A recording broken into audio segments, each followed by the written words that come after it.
Eu quero agradecer a presença de todos aqui, especialmente agradecer a doutora Elba por ter aceito o convite para dar esse treinamento para as unidades de pronto atendimento e os hospitais sob gestão da SES, diante desse momento tão importante para a gente, né? Vocês devem estar acompanhando, a gente está no período de alta transmissão, de maior risco, né, para a transmissão da febre maculosa. A gente está observando no país o problema, a gente viu na imprensa os óbitos que ocorreram no estado de São Paulo, e a doutora Elba vai comentar, mas aliás, eu nem me apresentei, né? Eu sou a Cristina Giordano, eu sou da Vigilância, da Subsecretaria de Vigilância e Atenção Primária à Saúde, da Secretaria Estadual de Saúde. Então, eu sou do setor de doenças transmitidas por vetores zoonoses, e nós fazemos o acompanhamento das doenças vetoriais e das zoonoses que ocorrem no nosso estado. E nós estamos acompanhando há vários anos já a transmissão da febre maculosa no estado, sempre com uma parceria com a doutora Elba, que é a nossa referência para a doença, e a gente tem passado por esse problema todos os anos, inclusive esse ano nós já temos 2 óbitos confirmados no nosso estado por febre maculosa. E a partir desse histórico, o nosso secretário de saúde, o doutor Luiz Antônio, ele achou por bem que nós poderíamos fazer essa reunião com os colegas que atuam na assistência, né, para que nós pudéssemos, como porta de entrada, que nós pudéssemos suspeitar, né, quando estivéssemos diante de um caso de suspeita de febre maculosa, de forma precoce, e iniciar o tratamento ou as orientações adequadas para esses pacientes. Então, a doutora Elba aceitou esse convite para estar aqui conosco hoje. Deixa eu só verificar aqui se a Elis... Oi, boa tarde. Oi, Elis, boa tarde. Boa tarde. Boa tarde. Eu vou abrir aqui a câmera. Eu peço um pouquinho de desculpas para vocês, eu saí correndo da Fundação Saúde, mas o metrô atrasou um pouquinho, eu acabei chegando agora aqui na estação, aí dentro do metrô, mesmo participando, eu não ia conseguir escutar ou me fazer ouvir por vocês bem. Eu quero agradecer muito à doutora Elba a disponibilidade de estar conosco hoje, de promover essa capacitação para os nossos profissionais de saúde, em nome da Fundação Saúde, do Núcleo Central de Educação Permanente, Ensino e Pesquisa, da Diretoria Técnica Assistencial. A gente agradece a sua disponibilidade hoje de prover esse treinamento, essa capacitação tão importante para os nossos profissionais de saúde, e já coloco a Fundação, né, e o NECEPEP, o DTA à disposição da doutora Elba, para o que precisar, né? Nós estamos aqui dispostos sempre a colaborar e ajudar. E agradeço a Cristina, né, que trouxe essa belíssima proposta para a gente e conseguiu promover tão rapidamente essa capacitação. Muito obrigada. Obrigada, Elisângela. Obrigada à equipe da Fundação. Obrigada a todos, tá? Elba, deixa eu posso só agradecer rapidamente? Claro, minha querida, claro. Que, na verdade, tudo é mão dupla. Tudo para funcionar tem que ser mão dupla. Então, na verdade, o agradecimento aqui é mútuo, viu, Elisângela? Porque, junto com a Cris também, porque é um exercício que a gente tem que ficar junto mesmo, porque se a gente não fizer esse exercício, com certeza vai continuar sendo invisível, uma doença de alta letalidade por falta de conhecimento. Então, para quem trabalha com a doença desde o século passado, e da garota, desde o milênio passado, ver óbito é algo que realmente me causa muita indignação. Então, para mim, é até uma oportunidade estar aqui colocando para vocês. Eu não sou dona de conhecimento absoluto de nada, mas eu posso confessar para vocês que se alguém está começando a trabalhar com febre maculosa, eu já tenho mais de 40 anos. antes mesmo de ser formada. Então, eu posso contribuir, eu espero poder contribuir, viu, minha querida Cristina? E parabéns aí por esse movimento que você fez. Você sabe que eu estou à disposição, sim. Obrigada, Elba. E, assim, vou aproveitar para agradecer o apoio da nossa subsecretária, doutora Cláudia Mello. Eu tinha visto aqui na sala, não estou vendo agora, os colegas da Secretaria Estadual de Saúde que estão aqui, a doutora Daniela Vidal também está aqui, que tem nos acompanhado sempre, enfim, e a todos vocês que se disponibilizaram para estarem aqui nesse momento com a doutora Elba. Doutora Elba é a nossa referência para a doença, como eu havia falado, ela é chefe do laboratório de referência para hantavirose e para as rickettsioses aqui da Fiocruz, e ela tem nos acompanhado durante todo esse tempo, Elba. Então, assim, é importante, muito importante a tua fala, eu agradeço, vou ficar aqui quietinha, estou aqui no apoio para você se precisar, tá bom? Muito obrigada a todos, tenhamos uma ótima tarde. Obrigada, minha querida Cristina, minha querida mesmo, né? Porque a gente se conhece ainda, era garotas lá do professor Coura, José Rodrigues Coura, né? No Medicina Tropical da Fiocruz, quando a gente se conheceu. Quero agradecer também a presença de todos vocês, e vocês podem ter certeza absoluta que eu espero, de coração, que vocês sejam propagadores para que a gente possa reduzir a letalidade. Eu quanto aluna de medicina, né, ainda fazendo o meu 5º ano de medicina, eu tive a oportunidade de conhecer um doutor Adrelino José Rios. E foi através dele, pela primeira vez, que eu tive o contato com a rickettsiose, com a febre maculosa, a febre Q. E desde aquele momento eu vi quanto que era desconhecido. Foi por isso que eu acabei fazendo a minha dissertação de mestrado, tese de doutorado, até para preencher um hiato. Só que agora, em pleno século XXI, a gente não tem mais que preencher hiato, a gente já tem conhecimento suficiente. Eu vou fazer uma apresentação aqui para vocês, até uma apresentação que foi uma adaptação do que eu fiz lá da Fiocruz, né? Que houve uma demanda muito grande exatamente por conta desse surto que aconteceu em Campinas. E aí eu vou voltar a falar para vocês o que eu sempre repito. É uma zoonose, ela sempre vai acontecer, não tem como erradicar, não tem como eliminar, como a gente faz para sarampo, como a gente já erradicou a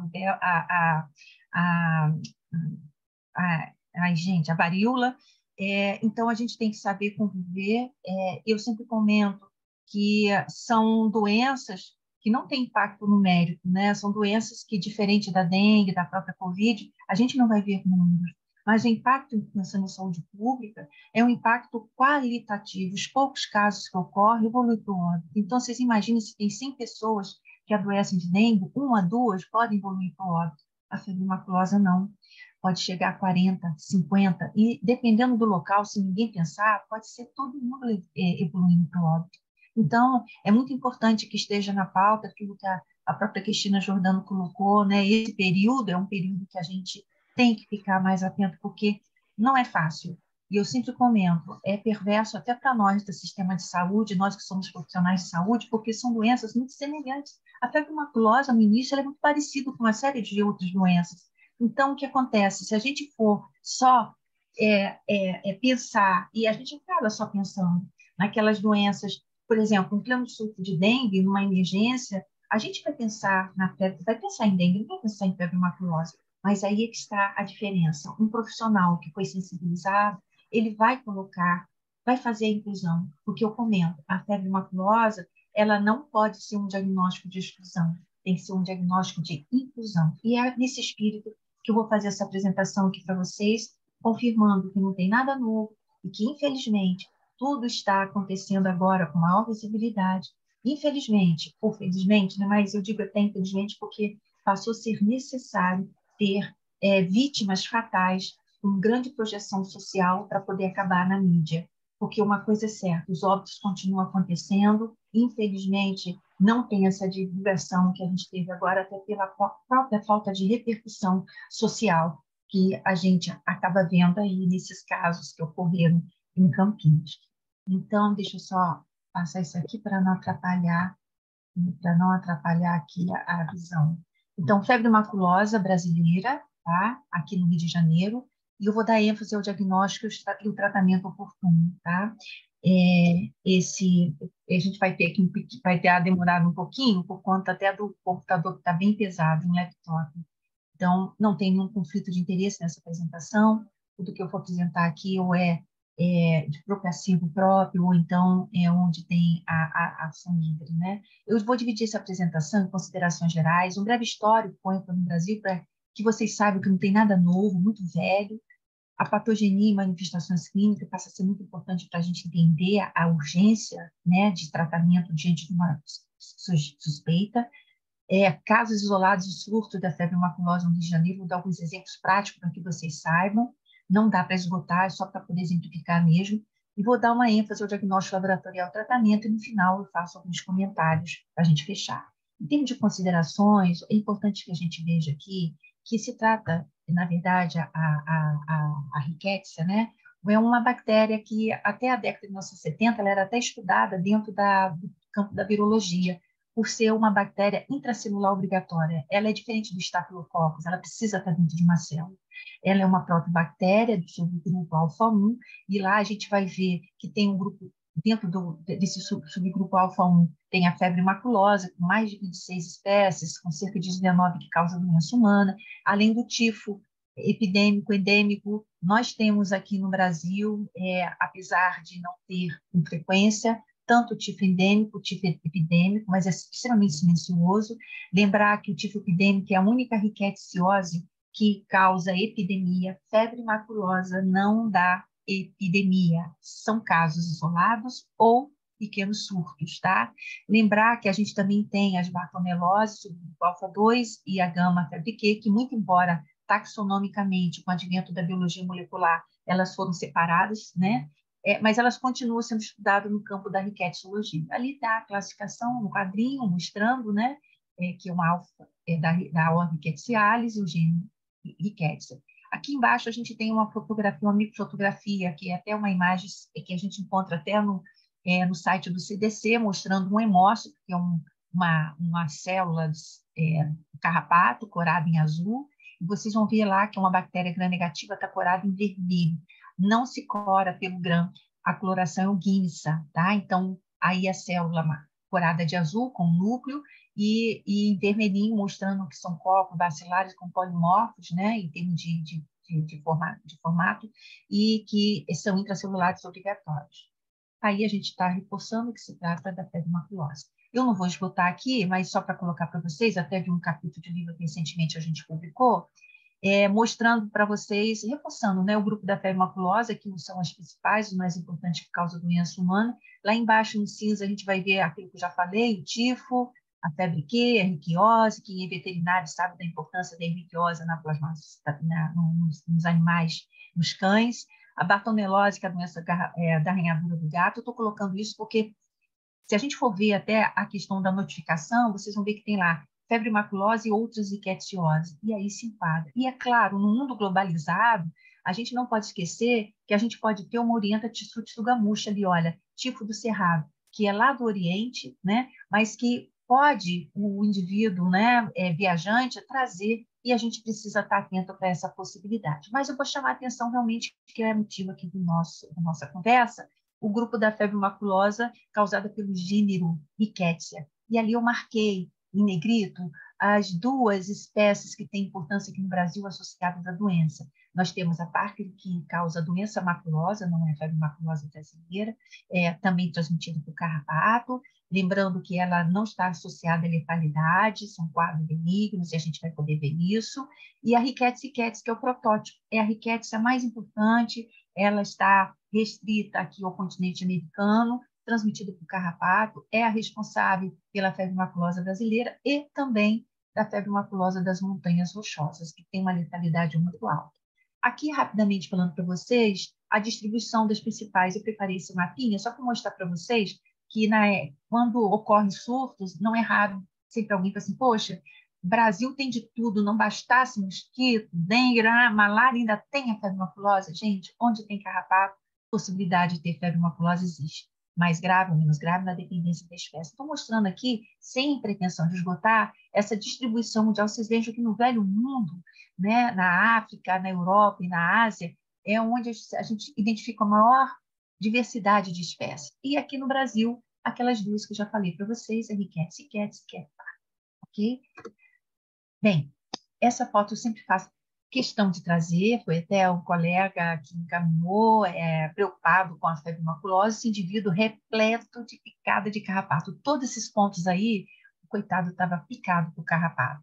Está picado de carrapato, não necessariamente vai ter febre maculosa. Esse paciente não teve febre maculosa, não precisou usar nenhuma antibiótico terapia, porque era só picada de carrapato. Então, aqui embaixo dá para a gente poder ver a imagem, né, com mais detalhe da larva. Vocês veem que é um carrapatinho com 3 pares de pata, sugando, já está bem gordinho, significa que já parasitou. Na parte última, vocês vão ver que tem um menorzinho, mais para a direita, 2.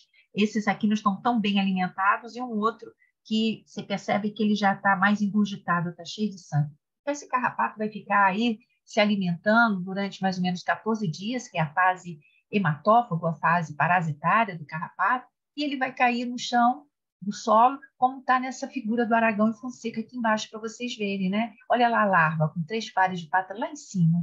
Então, vai para o hospedeiro, como está ali naquele paciente, cai no solo depois de se alimentar no sangue, ali ele vai se transformar na ninfa, que aí já é um carrapato que eu sempre brinco que é um adolescente com 4 pares de pata, e ele, sofrendo a muda, ele vai precisar novamente ter a mortofagia, ele vai sair dessa fase de vida livre, que é a fase de vida livre, está lá no mato, uma situação favorável para ele, um ambiente adequado para ele, mato alto, braquiária, bastante animais diversos, né? Sem cuidados, servindo de fonte alimentar, e ele, então, precisa novamente sair da vida livre para se alimentar. Então, ele sai do solo, tá? Já em forma de ninfa, vai para o hospedeiro, se alimenta de novo, passa também mais ou menos uns 14 dias, até mais um pouco, cai no solo, se transforma em adulto macho e fêmea, e aí se vão se alimentar novamente. Por isso que é um animal triexêmico, são 3 hospedeiros para poder seguir todo o ciclo de vida dele. Até que há o casalamento do macho e fêmea, a fêmea, então, ela fica engurgitada, e ela, então, depois de alimentada, ela cai no solo, faz ovodeposição, lembrando que uma fêmea pode dar origem a 6.000, 7.000, 10.000, 11.000, até mais ovos, e como tem transmissão transovariana, vocês imaginam a preocupação que poderia dar para a gente da possibilidade dessa perpetuação. Diante disso, o carrapato, ele é o reservatório. Então, isso tem que ficar bem claro. Ele é o reservatório não só pela transmissão transovariana, mas de uma fase para outra. Se tiver a larva infectada, ele vai continuar na ninfa e assim sucessivamente. É importante a gente considerar que, depois dos mosquitos, os carrapatos são os maiores transmissores de doenças. A gente não pode subestimar. Então, no mundo, tem mais de 900 espécies de carrapato. No Brasil, em torno de 70. E o que passa a ser importante para a gente, para a febre maculosa brasileira, são os carrapatos duros da família Ixodidae. E aí, é claro, o maior de importância é o gênero Amblioma, que a gente vai ver aqui adiante, tá? Se só uma foto que está até no nosso folheto, né, mostrando o macho, a fêmea em termos de tamanho, e a fêmea cheia de sangue, comparando com a moeda de 10 centavos, tá? Então, mostrando para vocês aí quanto que essa fêmea suga de sangue. Então, vocês imaginam um cavalo, um cachorro, não com 1, mas com 50, 100. Além da possibilidade de transmissão de agente infeccioso, a questão de espoliar o animal também, tá?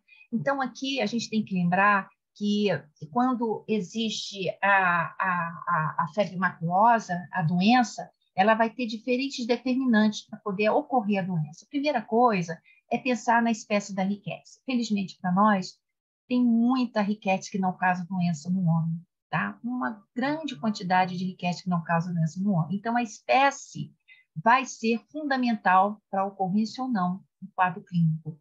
Vamos aqui colocar a Ricketts, com certeza, a possibilidade de evoluir para o óbito em tratamento é imensa, diferente da Ricketts apártica, que a gente vai ver que não está associada a óbito. A mesma coisa também é a quantidade, o inóculo, a carga de Ricketts. Vocês imaginam você sendo parasitado por um único carrapato infectado. Agora, vocês imaginam 50. Então, você vai ter um inóculo muito maior. Então, se o indivíduo está repleto de carrapato e todos eles estão infectados, é óbvio que o quadro vai ser muito mais grave, porque vai ser inoculado uma quantidade maior. Aí a gente falou da espécie, a gente falou do agente infeccioso, que é a Rickettsia, mas também tem nessa interação da bactéria com o homem, tá? Com o sapiens, conosco, com o paciente, o perfil do paciente passa a ser importante. Que existem algumas situações, além do aspecto de uma imunodeficiência que pode acontecer, são as faixas etárias mais extremas, bebês e pessoas mais idosas, os indivíduos alcoólatras estão associados também, o indivíduo negro ele passa a ter importância em termos de letalidade maior, a gente vai ver, por conta exatamente da cor da pele, e que se o médico não examinar direito, não vê a mancha no corpo, não vê o exantema, e isso é um fator. E indivíduos que têm uma deficiência de glicose 6-fosfato. Então, a gente falou dessa interação do agente infeccioso com o paciente, mas a gente não pode esquecer porque se trata de uma zoonose. E uma zoonose significa, por exemplo, diferente do sarampo, que existe só transmissão pessoa a pessoa, que não. Tem a questão do animal invertebrado, do animal vertebrado e, mais ainda, do próprio ambiente, as atividades e o comportamento da população humana. A gente poderia aqui enumerar uma quantidade enorme de possibilidades, mas vocês imaginam um ambiente sujo, com cão, cachorro misturado com boi, sem cuidado, sem uso de carrapaticida, com mato alto, fonte alimentar, próximo a um ambiente em que permite a presença de capivara, que é o maior roedor do mundo. Esses animais que eu estou falando, cachorro, capivara, eles não são reservatórios, eles são amplificadores. Eles amplificam porque eles são a fonte alimentar. E o Amblyomus pulchritum, que é a espécie mais importante aqui para a região sudeste, é o que está associado com a febre maculosa brasileira, que causa esse elevado óbito, né? Ele tem um comportamento eclético. O que eu quero dizer com isso? Lembra aquele ciclo que eu mostrei para vocês? A larva, ele pode parasitar a gente, como o cachorro, pode a capivara, o cavalo, a anta, pode ser qualquer animal. Não tem especificidade, né? Só que tem um detalhe, a larva e a ninfa, por serem menores, a possibilidade de nos parasitar é muito maior, né?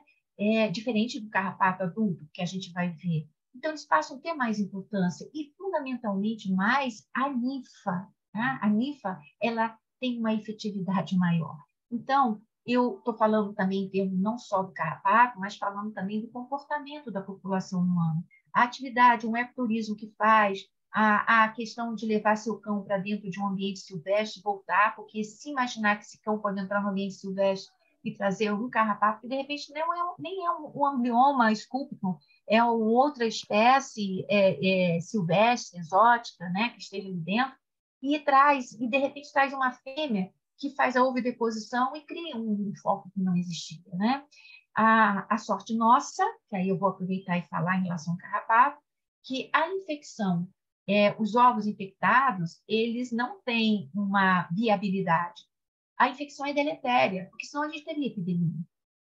Então, é importante a gente saber que, além da situação do homem, qual a espécie, a questão do ambiente, comportamento, também a questão da espécie de carrapato envolvido e as condições, porque a gente sabe que o carrapato tem a fase de vida livre e a fase de vida parasitária, né? E que, na verdade, passa a ter muita importância o uso até que muitas vezes a gente faz de carrapaticida, lembrando que esses carrapaticidas, gente, eles são feitos lá em cima no hemisfério norte. Então, são específicos para os carrapatos que eles têm lá. E o que acontece? Muitas vezes a gente compra e sem orientação, isso é muito comum e é importante que, muito embora a gente não seja carrapatólogo, né, é que a gente tenha essa informação para poder orientar os pacientes, os clientes, que eles têm que fazer todo o uso com orientação. E lembrando que carrapato não respeita propriedade, né? Então, não adianta eu resolver o meu se eu não resolvo. E lembrar, mais do que nunca, que são animais muito bem-sucedidos e que a gente cria um microclima favorável para ele, um mato alto, o sol não incide e a gente fornece fonte alimentar. Então, é um determinante extremamente pertinente. Como eu já tinha falado dos animais amplificadores vertebrados, olha lá, os equinos, canídeos, capivaras, antas, né? E lembrar que, além desses animais, vocês imaginam a mistura deles, né? Sem cuidado, nós também temos os aspectos sociais, econômicos e políticos que a gente não pode subestimar de maneira nenhuma. Eu fico imaginando com essa situação de pessoas na rua com seus cães, numa área onde sabidamente a gente tem a febre maculosa, que cuidado que a gente tem que ter. né? Então, é algo que é muito preocupante, porque a própria Sociedade Protetora de Animais tem que saber que, na verdade, existe uma preocupação que os animais não podem ficar soltos em áreas sabidamente onde a gente tem a febre maculosa. A questão, então, política também entra, porque vocês imaginem em época de pandemia e epidemia, a visibilidade é apenas exclusivamente com determinada doença, esquecendo essas que estão com menos frequência, e como elas, às vezes, são muito parecidas, a letalidade aumenta pela falta de sensibilização, de sensibilidade, de conhecimento. Então, mostrando a complexidade de uma zoonose. Não é simples, e isso aqui reflete até a dificuldade da gente fazer o controle, tá? Aqui, só falando, reforçando o que eu comentei com vocês, aqui a febre maculosa brasileira, a rickettsiosi, transmitida por carrapatos, dois grandes chefes, carro-chefes importantes, a febre maculosa brasileira, causada pela Rickettsia ricketts, que aí vão estar envolvidos no bioma escúpito, que predomina aqui no nosso estado, Aerolater mais lá em São Paulo, uma característica interessante, mais de áreas urbanas no entorno de São Paulo, tem a ver com o cão, não é o mais importante para a gente aqui, é o escúpito, e a doença maculosa, que é a Rickettsia parkeri, que é a campeoma ovário, que a gente vai ver. É muito importante que a gente reforce aqui, mais do que nunca, que pela portaria de 1102, de 13 de maio de 2022, tem que ser de notificação, uma doença de notificação, assim, dentro de 24 horas, é para ontem, suspeitou, já tem que colocar, está dentro da lista nacional, e ali é bem claro, febre maculosa e outras rickettsiosis. E essas outras rickettsiosis é aquelas que eu falei, febre Q, bartonelose principalmente, tá? Aqui, dando só um apanhado, não está tão atualizado, mas para mostrar para vocês, porque, vejam, de 2007 a 2023 foram 170 casos, uma média, por ano. Quem trabalha com dengue, quem trabalha com Covid, assim, mas o número é irrisório, né? É muito insignificante comparado. Mas aí é aquilo que eu falei, pensando em saúde pública, nós temos dois grandes grupos de doenças, umas que têm um impacto quantitativo, que a gente falou que é a dengue, mas essa aqui tem um impacto qualitativo. Então, vamos ver aqui que de 2.546 casos confirmados, 1.759 no Sudeste. Vejam vocês que dos 893 óbitos, 817 no Sudeste. A letalidade no Brasil, no geral, nessa casuística é de 35%, mas se a gente for se restringir ao Sudeste, passa a ser 47%. Por que isso? A gente vai ver adiante, tá? Aqui eu até peguei essas figuras do próprio Ministério e fiz uma adaptação dessa primeira figurinha aqui, mostrando para vocês, olha lá, é o azul claro, tá? Os casos de febre maculosa, é só na região Sudeste. E vocês vão ver que botei um monte de carrapatinho, porque é uma correlação, exatamente, é que a gente chama até de período de carrapatagem, vamos colocar assim, esses carrapatos eles vão ser predominantes em termos de quantidade a partir de abril, maio, e vai até, dependendo se é um período mais seco, até novembro. Então, nesse período, nós vamos ter o maior número de casos. Vamos ter casos o ano todo, mas a gente vai ter predominantemente nesse período, e que é o que a gente estabelece como um período de sazonalidade da febre maculosa. E é por isso que a gente tem que ficar atento, porque entramos agora na época sazonal da febre maculosa. Nessa figurinha ao lado aqui, vocês vão ver, ela apesar de ser 2015, mas ela representa perfeitamente, que não mudou, é mais ou menos isso. Eu quero só chamar a atenção que lá as barras em azul clarinho, vocês vão ver um número de casos que tem em Minas Gerais, Espírito Santo, Rio de Janeiro, São Paulo, sempre com o maior número de casos. E aí vocês vão ver que a letalidade, que essa linha vermelha, está ali, exatamente na região Sudeste.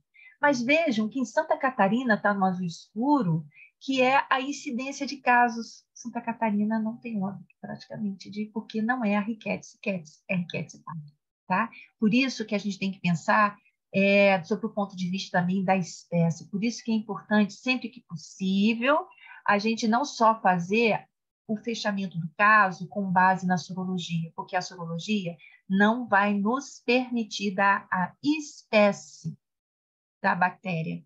Então, o sequenciamento, a análise molecular passa a ser importante para a gente ter essa informação.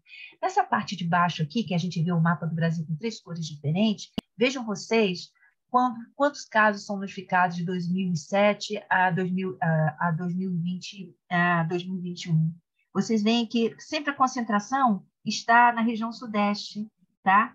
E olha lá, os casos confirmados continuam, você vê e que em laranja e amarelo os óbitos só ocorrem nos 4 estados aqui da região sudeste. Essa figura aqui ao lado, por último, é só realmente reforçando, mostrando os óbitos que apresentam uma letalidade elevada.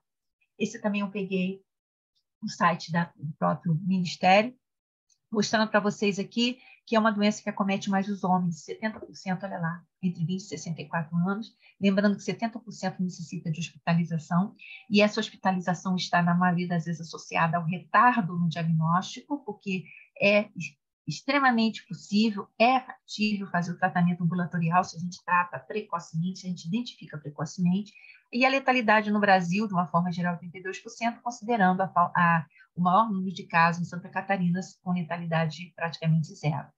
Chama a atenção que 74% reside em zona urbana, e aí eu falo para vocês que a gente muito fala assim, é a zona urbana, mas a gente não pode esquecer da interface que a gente tem com o ambiente silvestre, lembrando que existem 2 situações, ou a gente vai no ambiente silvestre levando um cachorro, vai passear e volta, ou então a gente cria tanta confusão no nosso periurbano, no nosso urbano, que a gente traz o agente para perto da gente. São essas 2 situações de uma forma mais geral para a gente poder entender, tá? E, na verdade, a gente fala que o paciente reside, mas onde for o LPI é outra coisa, tá? Então, a gente precisa estar considerando isso o tempo todo, tá? Em situação de ambiente domiciliar, isso é perfeitamente factível, lembrando perfeitamente a possibilidade do contato através do cão, tá? Em 74% existe a exposição de risco de contato com carrapato. Vejam vocês que ter contato com carrapato é condição extremamente importante, mas não é só ela, porque pode perfeitamente o indivíduo não ter contato com carrapato, tá? Por quê?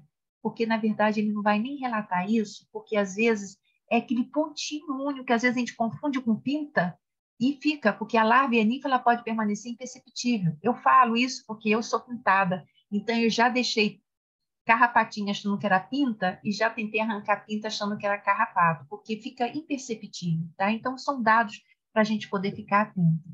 Aqui, mostrando para vocês a distribuição de casos confirmados de febre maculosa de 2007 a 2022, mostrando ali, olha lá, olha, a região sudeste, mais uma vez, com mais de 51, entre 21 e 50 casos, tá? Aqui, reforçando aquilo que eu falei para vocês, sempre o sexo masculino, aqui mostrando os casos confirmados por idade e sexo, acometendo entre 40, só reforçando o que eu já falei ali antes para vocês. Em 2023, para complementar, tivemos, até o momento, 60 casos no Brasil, 37 na região sudeste, 19 em São Paulo, 8 em Espírito Santo, Rio de Janeiro a gente já tem 8, que a gente já confirmou mais 2, Minas Gerais 4, e sem identificação 5. Isso é um absurdo a gente imaginar que a gente não tem identificação. Por isso que é extremamente oportuno estar falando para vocês que é fundamental que a gente tenha os dados para a gente poder realmente saber onde que a gente vai atuar. E olha lá, 17 casos em Santa Catarina, os óbitos somente em São Paulo, Espírito Santo e Rio de Janeiro. Vamos embora lá, que são informações gerais, em relação aos sinais e sintomas da febre maculosa. Febre maculosa tem que ter febre, tá? Então, a gente vai ver lá que azulzinho claro é o que a gente tem os casos confirmados no Sudeste, que temos, então, a Rickettsia, a febre maculosa brasileira. Já os casos confirmados no Sul, que é a Rickettsia parkeri, que a gente não vai ter o quadro grave que a gente tem. Então, a gente vai perceber ali, olha, as manifestações, febre, cefaleia, mialgia, prostração, náusea, vômito, exantema. Isso pode ser dengue, né? Mas aí, se a gente não trata, vai evoluir de tal forma que a gente vai ter um paciente com quadro de sepsis, né? E passa a ser irreversível se a gente demora muito, e eu vou apresentar isso para vocês adiante. Reforçando, isso aqui é uma figura que a gente está escrevendo um artigo mostrando do Marco Horta, que a gente está fazendo esse artigo falando da febre maculosa no Brasil, com ênfase no Rio de Janeiro. A Cris está junto nisso, como também a Andréia, são 2 parceiras que a gente faz questão de estar junto com a gente. E chamando a atenção aqui, não só a questão do aumento do número de casos, mas também a expansão. Vejam vocês que ali em 2019, vocês vão ver como que era o estado do Rio de Janeiro, tá marcadinho em vermelho, com os municípios onde a gente tinha casos confirmados. Essa imagem aqui de baixo foi fornecida pela querida Cristiana Cristina Giordano, mostrando a expansão, né, em que nós agora temos casos, por exemplo, em Campo das Goytacazes, chamando a atenção que 80%, né, são casos autóctones, estão concentrados na região noroeste, 35%, tá? E olha lá, 37% sem informação. Então, acho que é uma oportunidade ímpar da gente estar acertando para que a gente possa, em relação à febre maculosa, até porque a gente tem um laboratório à disposição ali da Fiocruz, para que a gente possa ser exemplo realmente de vigilância, de cuidado, né?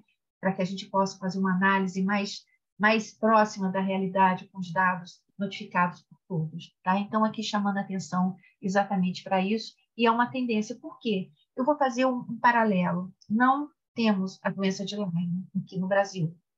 Isso eu falo assim, opinião minha, não temos. Não é da Fiocruz, é minha, não temos. Mas, fazendo um paralelo que acontece nos Estados Unidos, eles estão vendo uma expansão, atingindo até a cidade de Nova York. E uma das coisas que eles falam, e a gente pode também colocar aqui, é o deslocamento do carrapato com facilidade, não só pelos animais, né? São os carroceiros, cães, os cavalos soltos, mas também até lá eles relacionam até com os caminhões transportando, né? Então, são coisas que a gente precisa considerar.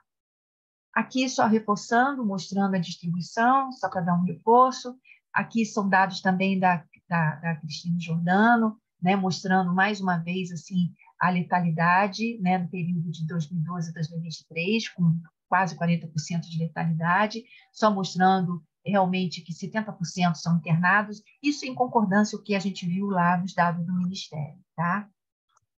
Bem, não tem nada novo, não existe nada absolutamente novo em relação à febre maculose e à divulgação da mídia. Então, aqui vou começar lá de baixo, onde tem região do Rio Jaguari, febre maculosa.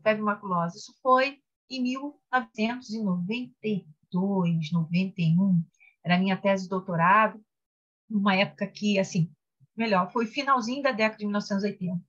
Quando assim ninguém falava da febre maculosa, mas a situação era muito crítica no interior de São Paulo, fui fazer minha tese lá, e era uma coisa jornal. Ali é a filha do prefeito que faleceu com febre maculosa.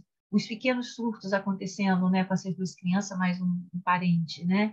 E aí a gente vai ver, voltando lá para cima, porque, na verdade, o que a gente está fazendo aqui é uma consequência até desse surto, né, com óbitos em Campinas, né? Então, mostrando as 4 pessoas jovens que morreram de febre maculosa, e é algo que a gente realmente, assim, eu, pelo menos que trabalho com a doença, me causa uma indignação muito grande, porque é uma doença tratável, curável, não tem resistência antimicrobiana, que é uma coisa fantástica, mas a gente não pode esquecer de falar, por exemplo, o que nós tivemos a questão da febre maculosa em 2005. Não sei se um de vocês aí vai se lembrar, 2005 foi um momento em que teve uma visibilidade, porque foi em Petrópolis, num hotel Capim-Limão, se eu não me engano, um hotel em Itaipava, e 5 pessoas adoeceram com febre maculosa, a gente vai ver lá, e no final o superintendente de saúde do Rio de Janeiro faleceu, um jornalista também famoso acabou falecendo da febre maculosa, o Roberto Moura.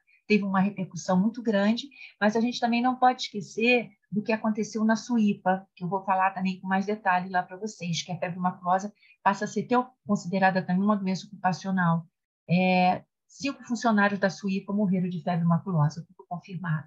E a gente não pode esquecer da possibilidade da introdução de agentes exóticos, né? Então, nós tivemos o caso do sul-africano, que veio aqui para o Brasil para dar uma aula, né, para dar um curso, e ele acabou morrendo com uma febre hemorrágica. Todo mundo achava que era um arenavírus, o lujo lá da África do Sul, porque, coincidência, ele passou no hospital onde alguns funcionários morreram com a febre hemorrágica lá, e no final era a riquétsia do velho mundo, a riquétsia conori. Então, aqui só mostrando toda a repercussão em jornal, e é uma coisa que, inevitavelmente, a gente vai ter que conviver, mas é extremamente importante que a gente esteja preparado e com condições de dar um retorno imediato, porque se a gente não tiver bem preparado, a gente pode ficar em confusão e criando muito ruído e desespero para a população, que é tudo que a gente não quer, né? Fazer um breve histórico para vocês aqui, lembrando que nos Estados Unidos, né, desde o século retrasado, né, A rickettsial ela foi descrita e responsável pela febre maculosa. No Brasil, foi em 1929 a primeira descrição. E olha que a Parker só veio lá depois dos anos 2000, tá vendo? A primeira descrição no Brasil em 2010. Lembrando que é muito interessante que esta espécie, Rickettsia parker, ela foi descrita pela primeira vez na década de 1930. Mas você sabe que todo mundo achava que ela não tinha importância nenhuma, não causava doença no homem. Mas aí depois se verificou. Então, a gente tem que tomar muito cuidado também quando a gente... isso aqui não causa doença, porque é um processo dinâmico, né? Então, aí a maior prova tá a Rickettsia parker, tá? Para mostrar para vocês que não tem nada de novo. Veja que até na minha dissertação de mestrado em Minas Gerais, em Grão-Mongol, Santa Cruz do Calvário também, Virgem da Lapa são os municípios que eu tive a oportunidade de atuar.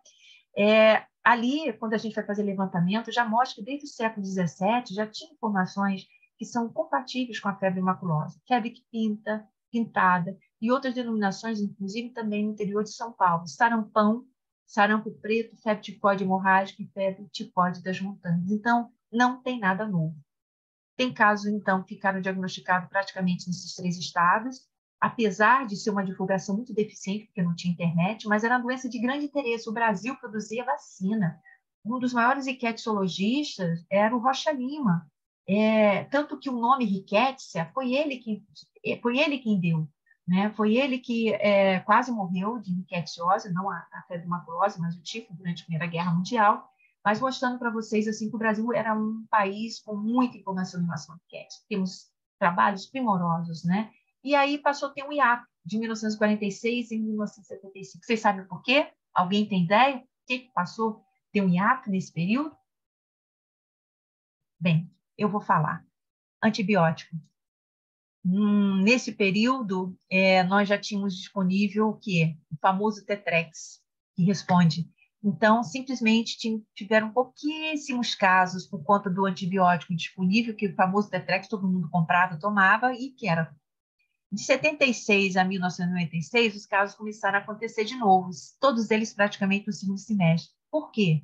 Porque aí já não estava usando mais o Tetrex, estava se usando o Bactrim, estava se usando a penicilina, a cefalosporina, e vou falar uma coisa para vocês. O Bactrim, ele é deletério no caso da febre maculosa, porque metabolicamente ele vai auxiliar a bactéria. Então, gente, se tem possibilidade de ser febre maculosa, não pense em Bactrim, tá? Ok?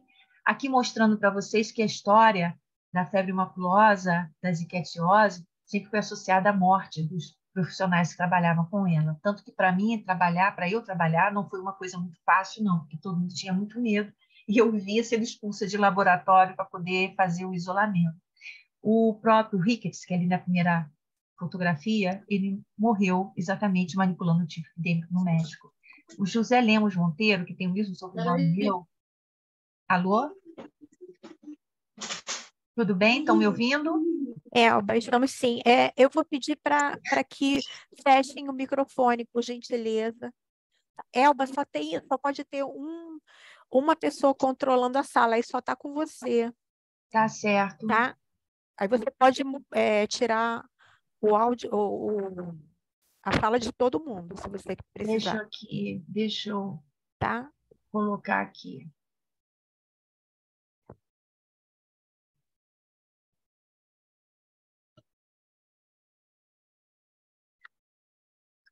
Bem, todo mundo agora quietinho, né? Vamos embora lá nós. Então, só para chamar aqui a atenção sobre a preocupação da gente não sair fazendo isolamento de rickettsia, né? Eu fiz, mas é algo que, como médica e trabalhando com biossegurança, é algo que eu tenho muita preocupação, até pela própria história. O José Lemos Monteiro é um pesquisador do Butantan, ele e o técnico dele, Edilson Dias, manipulando, acabaram morrendo de febre maculosa, rickettsia. Então, aqui mostrando, como eu falei para vocês, o Rocha Lima. Tá? O Rocha Lima, ele participou junto com o Provazek. Na época, o treinamento de brasileiros era ou na França ou era na Alemanha, não era nos Estados Unidos.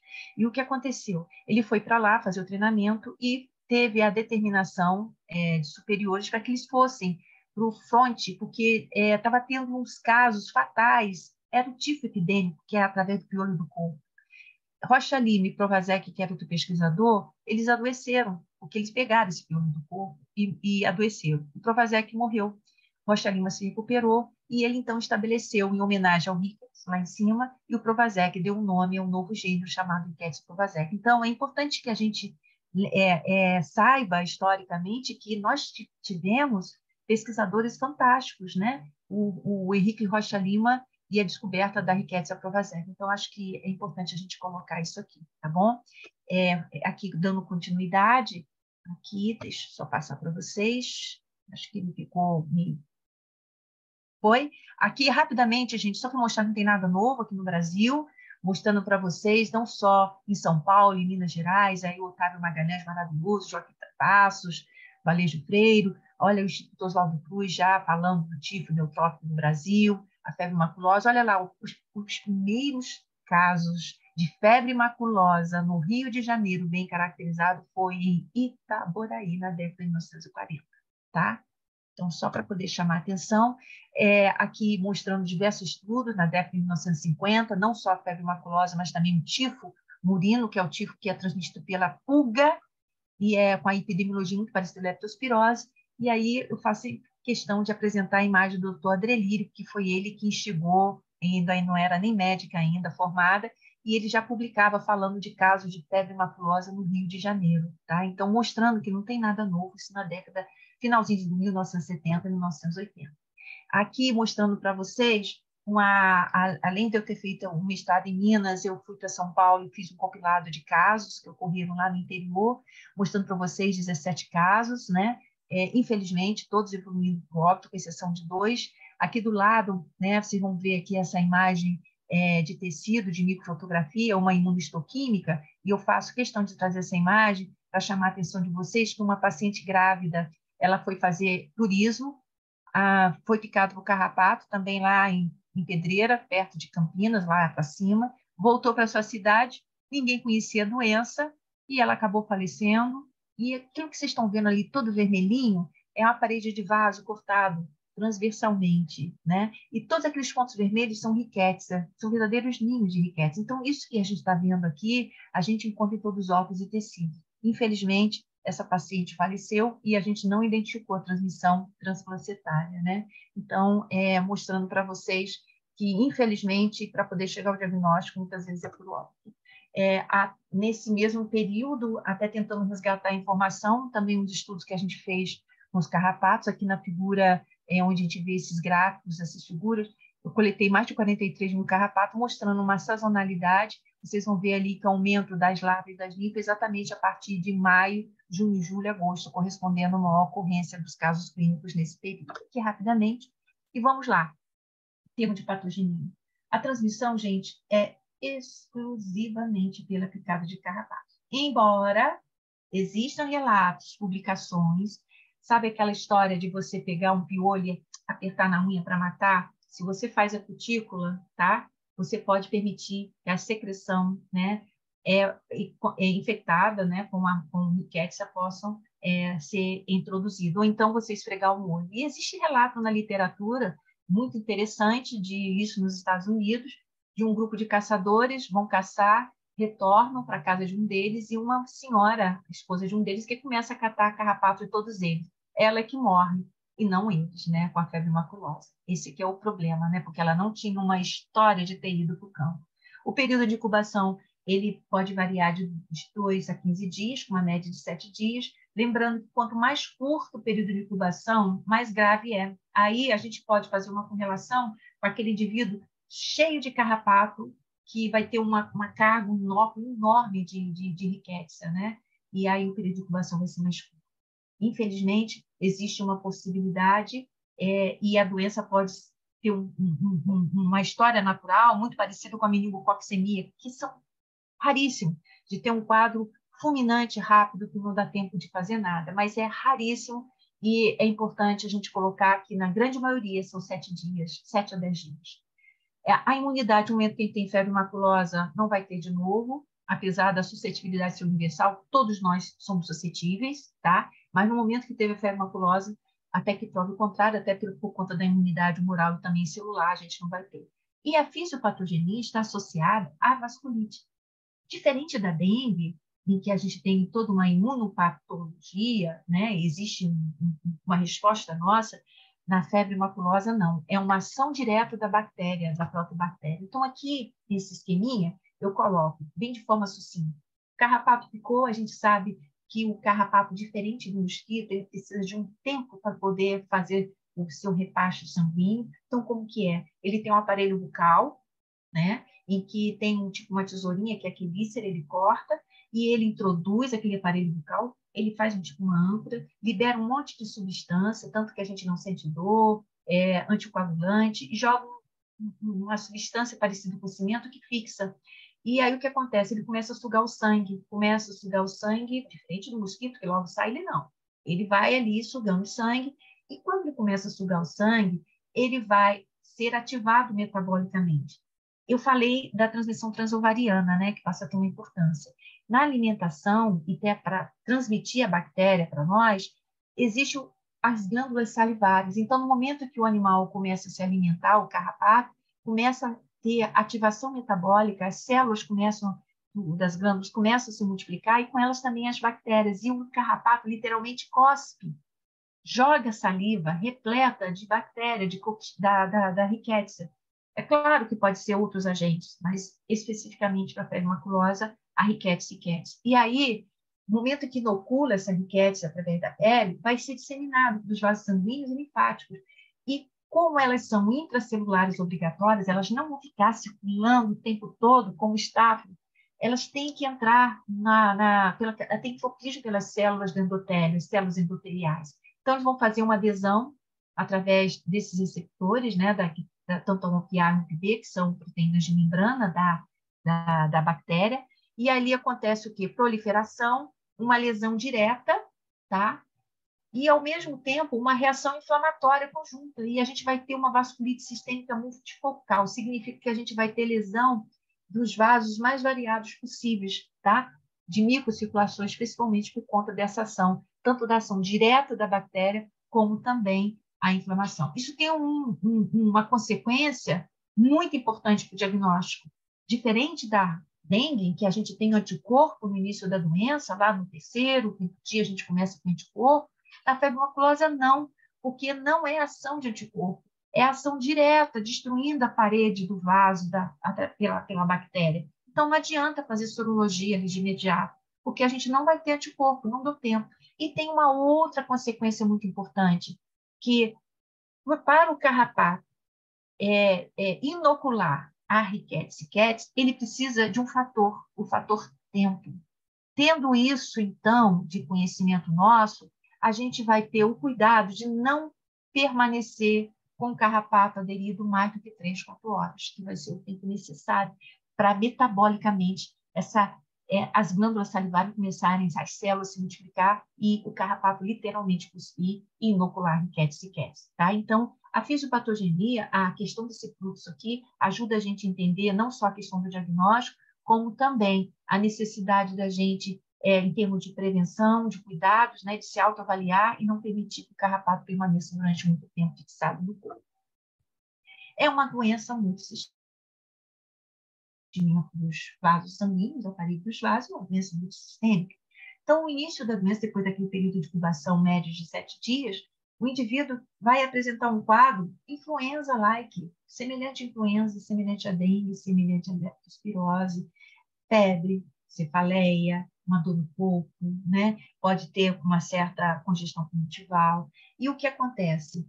Nos primeiros dias, o indivíduo vai apresentar esse quadro, se ele vai procurar atendimento médico, e vai ser tudo, né? E eu falo que até é perverso para o profissional de saúde, no momento em que a gente está em plena epidemia de dengue, surge um paciente com um quadro desse, a gente vai pensar em dengue, eu até comento que não passa nem pela córtex cerebral, já está em nível medular, a gente já não está nem raciocinando, que é dengue, dengue, dengue, dengue, dengue. Aí é que mora o perigo, tá? Principalmente no período sazonal. A gente tem que ficar atento, principalmente, ter informação de onde esse paciente veio, quando, onde e quem é esse indivíduo, né?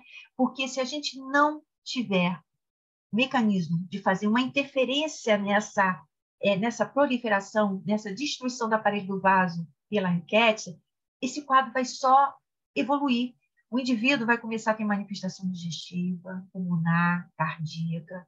Ele vai começar a ter quadro neurológico, como confusão mental, uma meningite.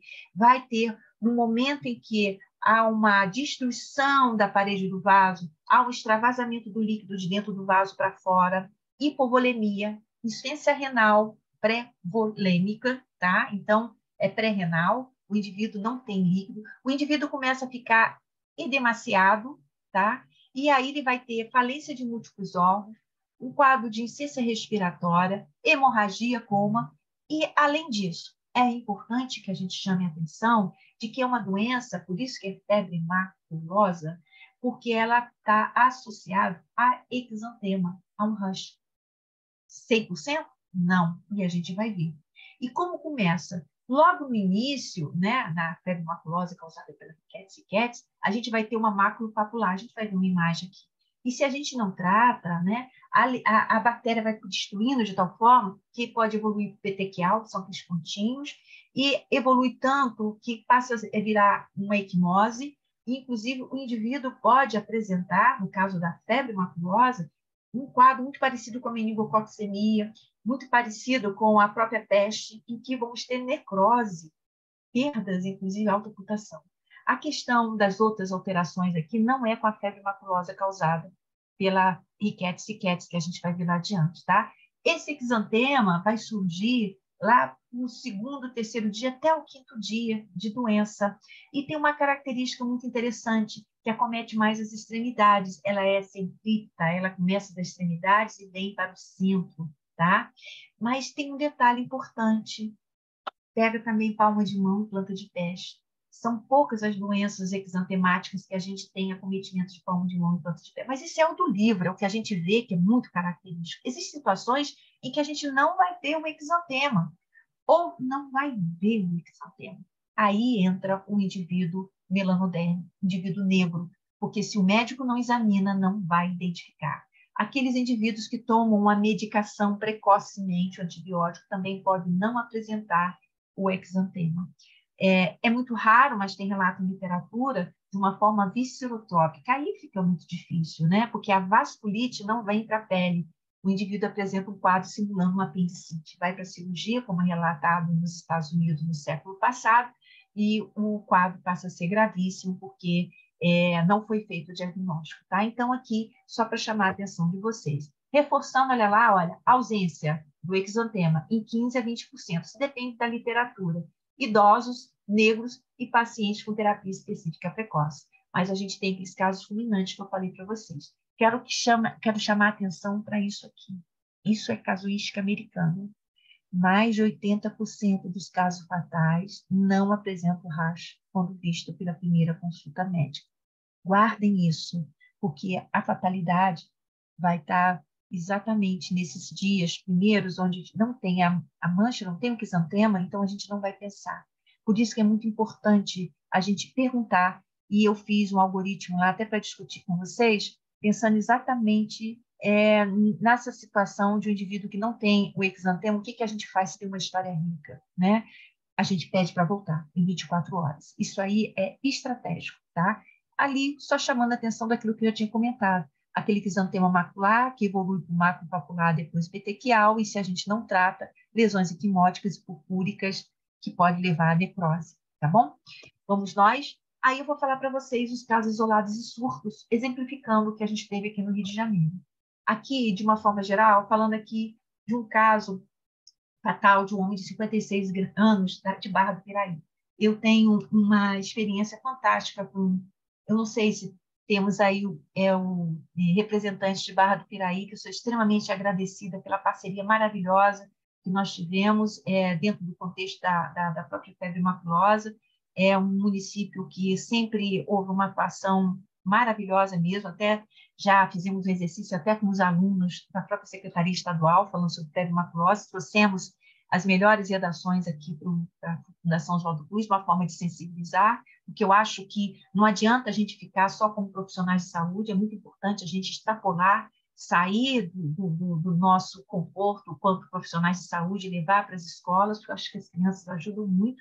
Então, aqui mostrando um caso fatal em que nós fizemos tanto a imunohistoquímica, né, que mostrando para vocês a foto ali na B, vocês podem ver ali que a parede do vaso, tá vendo? Olha, ali é um tecido hepático, né, com a fosfatase alcalina. Tudo vermelhinho ali, gente, são as riquétsias, tá? E também a PCR que a gente caracterizou, que era riquétsia riquétsia. Lá em cima, um caso fatal, olha lá, sem exantema, mas na verdade negro. Um paciente de cor escura, infelizmente, a letalidade passa a ser alta. Por quê? Porque, na maioria das vezes, para pensar em febre maculosa, o que as pessoas pensam? Febre, dor de cabeça e mancha no corpo, exantema num paciente que tem alguma história de picada de carrapato, contato de ectopismo, alguma coisa assim, contato com animal. Se não tem exantema, não vão pensar. Tá? Aqui, mostrando para vocês, olha lá, casos fatais que a gente vem vendo. Esse aqui embaixo, olha, um cluster. Esse eu quero contar para vocês. É a história 11 de janeiro de 2011. Tivemos o quê? Desastre natural na região serrana. Nós tivemos aquela desgraça, com mais de 900 pessoas que morreram. E houve resgate, não só de gente, como de animais. E trouxeram alguns cães e distribuíram pelas sociedades protetoras de animais. E eles receberam aqui a Suípa uma quantidade enorme de animais que vieram lá de cima. Não deu outra.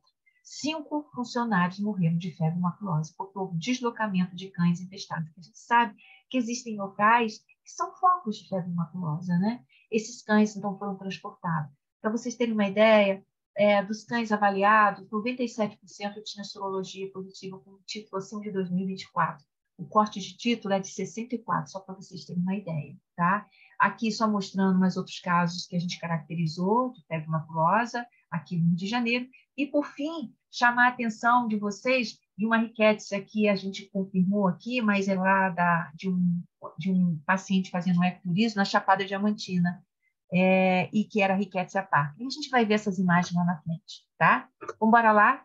A febre maculosa ela ocorre como casos isolados ou pequenos surtos. Aqui, Barra do Piraí, o primeiro caso muito bem caracterizado, 1998. Eu tinha acabado de defender a minha tese, estava como pesquisador visitante, e para vocês terem uma ideia, esse paciente ficou internado no São Sebastião, ali no Caju, ele existia ainda, foi em 97. E a suspeita foi de meningococcemia, porque ele tinha um quadro também neurológico associado. Aí vocês veem, cheio de petequias, está vendo ali? Os pés, a perna emaciada, veio que está com acesso profundo, paciente extremamente grave. O colega que o Paulo Damasco atendeu esse paciente, e o líquor foi claro. E a família, acho que era a irmã, informou que ele tinha história de picada de carrapato. Foi a sorte desse paciente, gravíssimo. Ele foi transferido para o Pedro Ernesto. Esse paciente teve tudo que vocês possam imaginar, crise convulsiva, mas deu tempo, a gente iniciou com clonafenicol, e lá está embaixo, olha, mostrando o pé, o maior exemplo, mostrando a recuperação, seria até descamando um pouco, e esse paciente teve alta, curado completamente. Então, eu falo que a febre maculosa é uma doença bonita, algumas pessoas podem até entender, exatamente porque a gente fazendo o diagnóstico no momento certo, o paciente sai curado. Pode acontecer um ou outro persistir uma cefaleia, mas a cura é total com um tratamento adequado, tá? Aqui, essa história é de uma menina que também faço questão de compartilhar com vocês, porque, para mim, foi uma das melhores histórias que eu também já vivenciei. Essa menina de 14 anos, negra, ela estava em fase de adoção, uma grande empresária aqui no município de Niterói. Essa menina, ela tinha uma história de falecimento dos pais com tuberculose. Então, ela apresentou um quadro pulmonar, que as pessoas estavam achando que era até tuberculose, mas a mãe tinha levado essa menina para um sítio em Itaboraí, que ela tinha lá. E ela estava picada de carrapato. Ela procurou atendimento médico num hospital privado, de primeira linha, e lá ela perguntou se não poderia ser febre maculosa. O médico disse que não tinha isso em Niterói, não existia. A mãe, ela foi sábia, por isso que é importante a gente fazer a divulgação científica, porque o paciente tem que ter conhecimento, e ela procurou um outro médico. E esse outro médico, o doutor Abelardo, a gente já faz uma parceria, ele foi examinar a menina negra, e ele encontrou um carrapato na região da nuca dessa garota, e chamou a atenção o exame físico. A menina já estava com edema na face. estava com uma taquicardia, uma piagem caindo, e ele conseguiu examinar e ver o rádio cutâneo. E aí o que aconteceu? Ele iniciou a doxiciclina via oral e me ligou. E falando assim, já iniciei o antibiótico. Eu falei assim, ela está com edema? Está com edema, pega o olhinho em torno, tá? Tá sim, ela tá. Não adianta dar por via oral a doxiciclina. Essa menina vai falecer. Tem que fazer o clorofenicol, que não tinha na época a doxiciclina, a endovenosa. E, claro, não deu outra, né? Ele conseguiu falar com o assistente dele, e essa menina evoluiu em menos de 24 horas com insuficiência respiratória aguda, com sangramento pulmonar, foi transferida para o CTI, mas o tratamento foi no momento certo. Essa menina teve alta curada, foi adotada. Eu tive a oportunidade depois de saber, de conhecer, de ver que ela, inclusive, foi para a Disneylândia já adotada. Então, uma história bonita de se ver por conta... Aí, a mãe é que fez a diferença, quer dizer, a futura mãe, né? A mãe adotiva, porque ela tinha o conhecimento. Então, eu chamo a atenção da importância da gente não ficar só restrita entre os profissionais de saúde. Esse aqui é aquele quadro, aquele caso que eu falei para vocês, do sul-africano, mostrando que a gente pode ter espécies exóticas, é muito importante. Então, indivíduos que vêm de outros países, a gente tem que considerar a possibilidade de espécies que não existem aqui no Brasil. Então, esse é um caso, foi um caso que teve muita repercussão, mas muita repercussão mesmo, até porque todo mundo achava que era uma febre hemorrágica tipo ebola, e na verdade era Rickettsia gonori, só para chamar a atenção. Aqui mostrando para vocês um engenheiro sul-africano, 53 anos, com febre, cefaleia, astenia, calafria, matúria, internado 4 dias depois com piora do quadro clínico, teve um exantema, hepatospleno, vômito, suspeita da febre hemorrágica, né? Inclusive foi feita uma notificação na Organização Mundial de Saúde, com anemia, trombocitopenia, alterações das enzimas hepáticas, sulfase alcalina, e com 6 dias de doença ele evoluiu para o óbito. E a gente, através da imunohistoquímica, a PCR, a gente confirmou o caso. É o exercício do diagnóstico principal. Esse é o caso daquele indivíduo que foi fazer ecoturismo na Chapada Diamantina, tá? Um rapaz que apresentou um quadro de febre, e essas aqui são as lesões. Gente, essa primeira figura que está ali, aquela imagem que está ali, que até os dermatologistas não gostam, mas eu falo para poder guardar, é uma terebinha, é o local da picada do carrapato. Aquilo ali a gente não tem na febre maculosa brasileira causada pela Rickettsia rickettsii.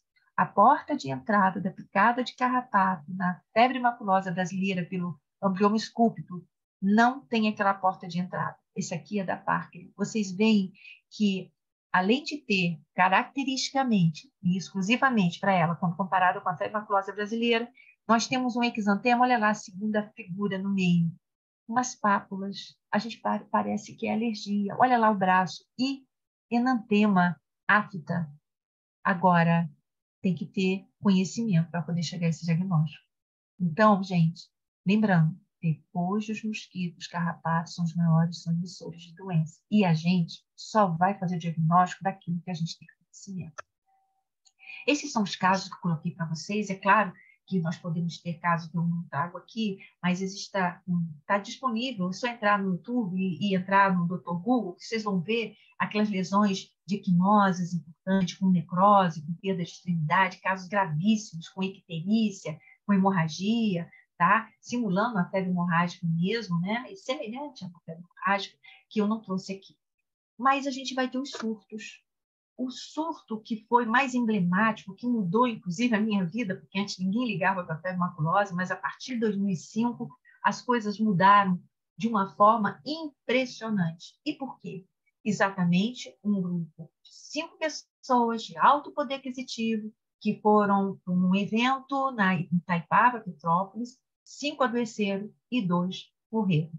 E quem foram, né? Aquilo que eu falei para vocês, foi um jornalista famoso, o Roberto Moura, e o superintendente de Lisboa de Saúde. Aqui mostrando para vocês, o B e C foram o que foi a óbito. Mas veja, o paciente B, olha lá, não tinha dados, que foi um quadro fulminante, tá? Plaqueta de 36, todos eles com plaqueta baixa, né?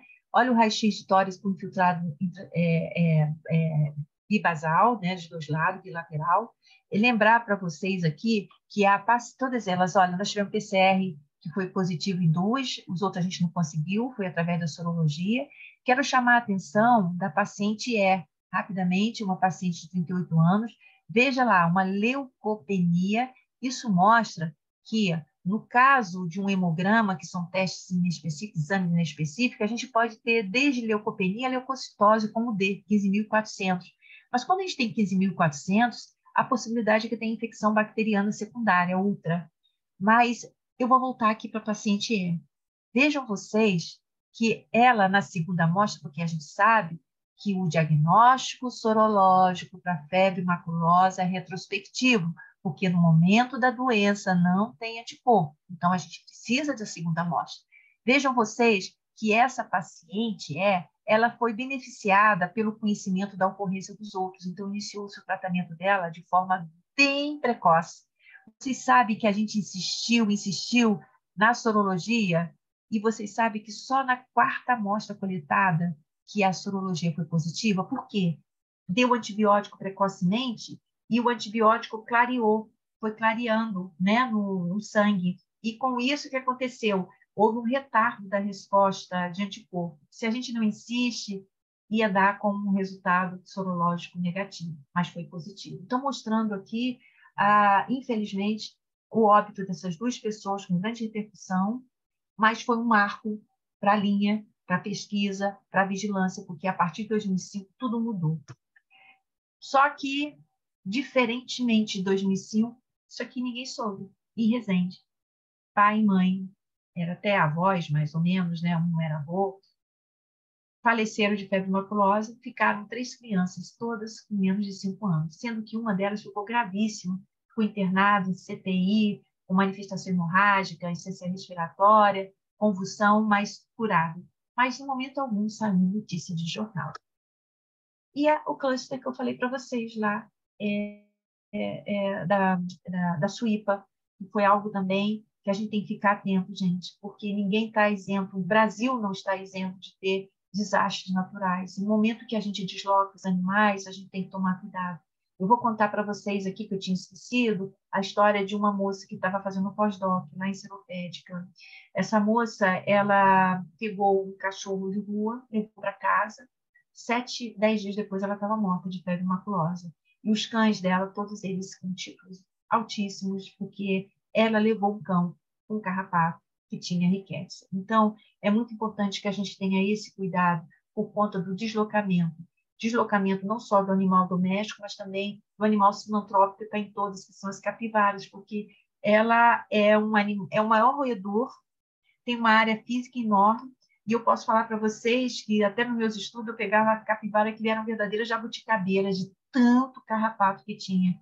Então, elas são realmente assim, uma transportadoras e amplificadoras para servirem de fonte alimentar para esses carrapatos. E elas estão aí. Dentro do campus da Fiocruz, a gente tem capivara.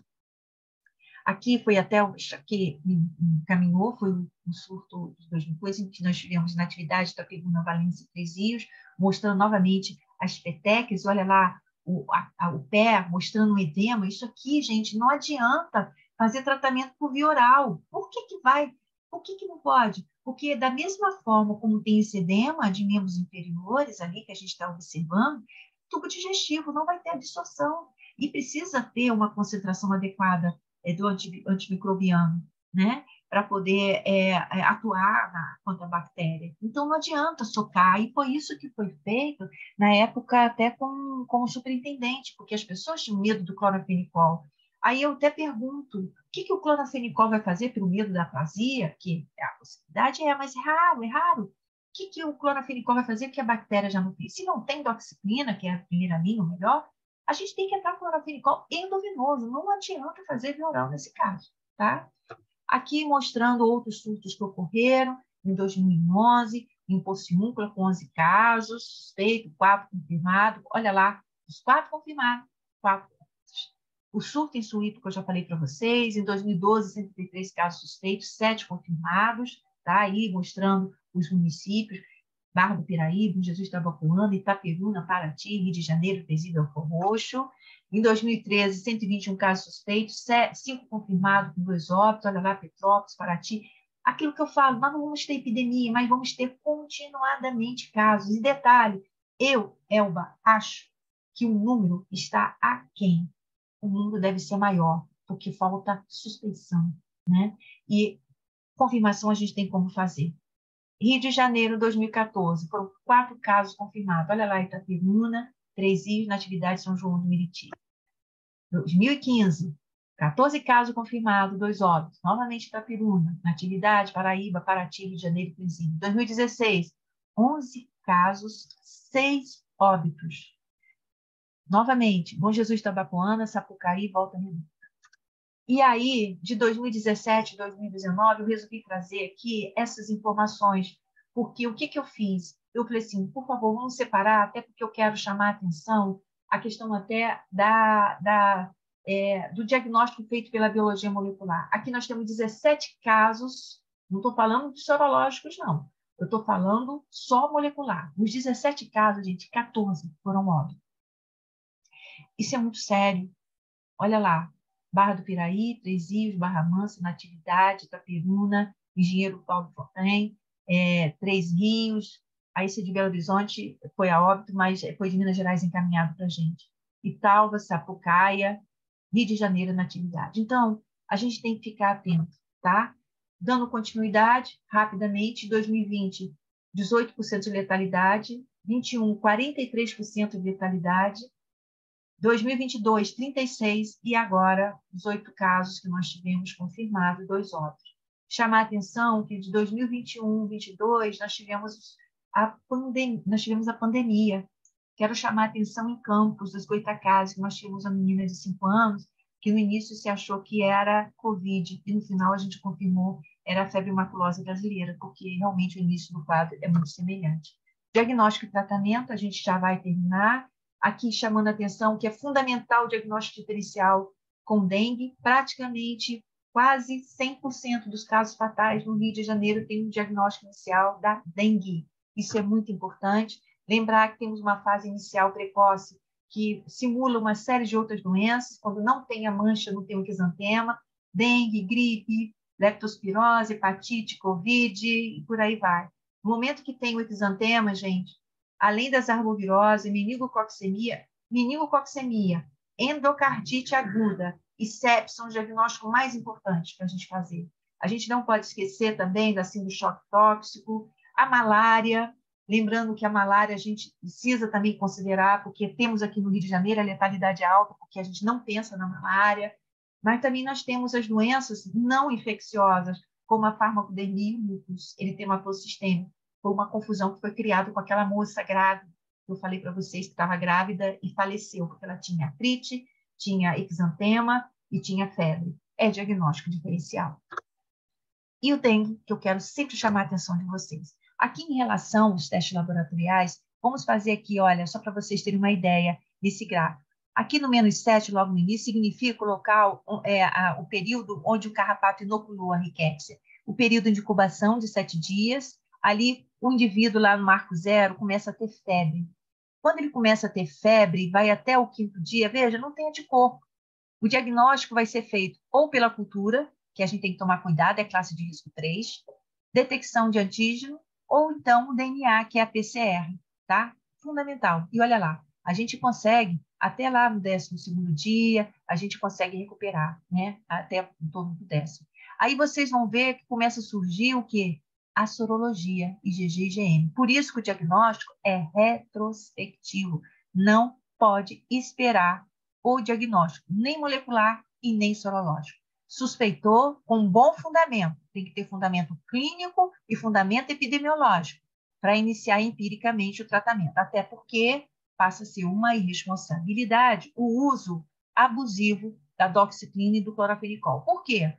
Porque o que a gente não tem de resistência hoje, que é maravilhoso, vai passar a ter, e a gente vai ficar sem alternativa. Então, tem que ter um bom senso na hora de iniciar o tratamento empírico. Aqui, para chamar a atenção em relação à sorologia, um compilado que eu fiz de algumas publicações mostrando que menos de 15% dos pacientes têm a sororeatividade nos primeiros 7 dias. Título baixinho. No 7º, 9º dia, já tem 50% a 60%, você pode encontrar anticorpo. 75% no 14º dia. E a partir do 15º, 100% dos pacientes. Na maioria. Lembra aquela paciente que tratou precocemente, de forma adequada, e houve um deslocamento da resposta sorológica? Então, é importante que a gente sempre considere o quê? Pensou na febre maculosa, coletar a amostra, sabendo que não vai ter o diagnóstico para iniciar o tratamento. E a sorologia não é só uma amostra, são duas, tá bom? Aqui é só mostrando, isso está disponível no Guia do Diagnóstico Laboratorial de Saúde Pública, publicado, tem um monte de errinho, mas é importante colocar os testes que são utilizados, teste de imunofluorescência, PCR, isolamento, e a imunistoquímica que eu mostrei para vocês. Tem todas as orientações, mas isso aqui não é o momento da gente estar colocando, isso está disponível, o próprio LACEN e os laboratórios, eles têm conhecimento de como fazer esse procedimento, e nós mesmos encaminhamos as orientações no comunicado que está disponível para todos, tá? Em termos de tratamento, a primeira escolha é a doxiciclina, na dosagem de 2 a 4 miligramas por dia, lembrando que criança 2,2, as pessoas têm muito receio de usar doxiciclina, mas é um tempo muito curto, não tem um perigo de ter, por exemplo, a tetraciclina, a questão da alteração dentárias, tá? Com dose máxima de 200 miligramas no adulto. Paciente grave, que eu falei, tem que ser endovenoso, ali a doxiciclina também na mesma dosagem, o clonophenicol na dosagem de 50 a 75 miligramas, lembrando que a primeira dosagem, às vezes, a gente tem que fazer uma dosagem maior, até por conta do paciente grávida a gente tentar abortar.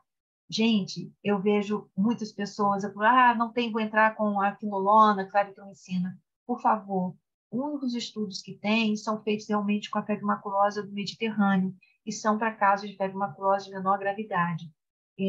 É algo que a gente coloca aqui para discutir, mas a gente tem que lembrar sempre a doxiciclina e clonophenicol. E, é claro, pacientes graves, todo o suporte que a gente tem que dar por conta da gravidade, que passa a ser uma sepse.